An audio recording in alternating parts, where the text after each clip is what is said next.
Why did I decide to build an online university? Well,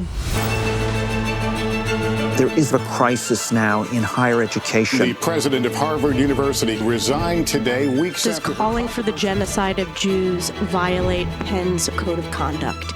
We have a problem of affordability and cost, spiraling student loans. We have a groupthink emerging, and that warps the entire academic enterprise. I experimented with putting my lectures online and found that I could teach far more people at very low cost than I could at the university. And I thought, well, why not scale that? What I'm hoping to do is to find the best lecturers in the world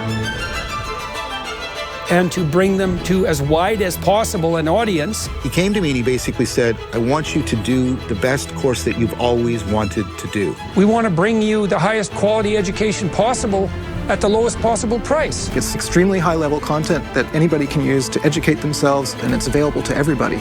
Well, that would be good.